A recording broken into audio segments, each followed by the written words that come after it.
In this video, I'm going to give you a quick overview of bat surveys in the UK and what planning authorities in Liverpool require from you.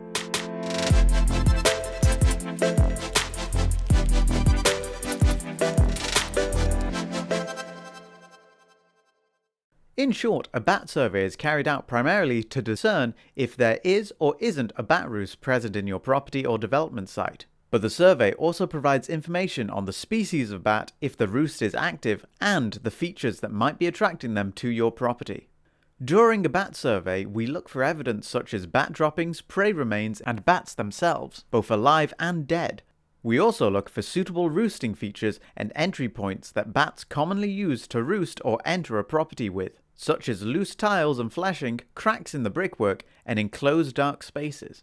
Once this information is collected, the report may show that your property is bat-free or unsuitable for bat habitation, in which case this can be used to help your local planning authority grant you planning permission. However, if a bat roost has been found or there is a likelihood of bat activity, further bat emergence surveys will be needed, after which advice on mitigating the effects on present bat roosts may be given. Advice offered may be moving the bats to a nearby suitable habitat or putting up bat boxes near the site, encouraging them to move roosts. A license will be required before you disturb a bat roost, and Arbtech can advise on this. There are two main types of bat surveys: the preliminary roost assessment and the bat emergence survey. The preliminary roost assessment is the first step in finding out if you potentially have a bat presence on your property. This can be carried out during the daytime at any time of the year and will consist of an ecologist visiting to look for signs of bat activity on the site, such as bat droppings, prey carcasses, urine stains, and so on. They will also look to evaluate features on the property that may provide a suitable roosting habitat. These include features such as raised roof tiles that bats can roost underneath, and gaps in the eaves that will allow them to access into the loft space. This survey will grade your property from negligible, low, moderate, or high potential for bats. The outcome will determine if you need an emergent survey and how many you may need. If you have a negligible potential for bats, the ecologist will have found no evidence of bat activity or potential roost habitats.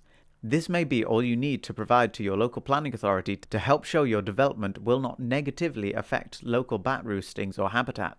For low to moderate, where potential roosts have been identified, you have to go on to have at least one emergence survey performed.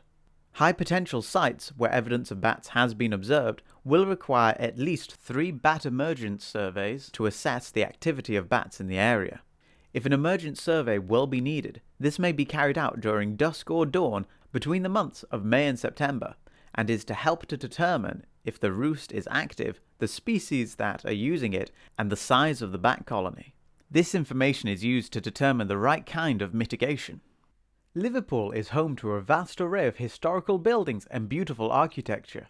Though it may seem that areas of the city have low ecological value, many species of bats find roofs in the area, new and old alike, provide the perfect space for roosting.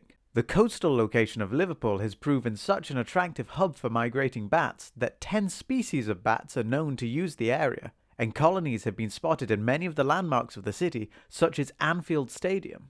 Due to the prevalence of bats in the area around Liverpool, it is prudent to carry out a bat survey to support your planning application to undertake any work that will affect the roof of a development. To be certain, we highly recommend that you ask your local planning authority directly if they require a bat survey to be carried out in your location before they grant planning permission. All species of bats are protected by Section 9 of the Wildlife and Countryside Act 1981, as well as Schedule 2 of the Conservation of Habitats and Species Regulations 2017. This regulation makes it an offence to harm or disturb bats and their roosts. To ensure the safety of local habitats and the replacement of roosts where needed, if you have to destroy a roost to complete your development, you will require a European Protected Species Licence from Natural England.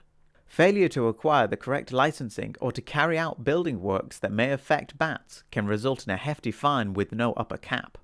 If you still have any questions, please get in touch and we'll be happy to answer them.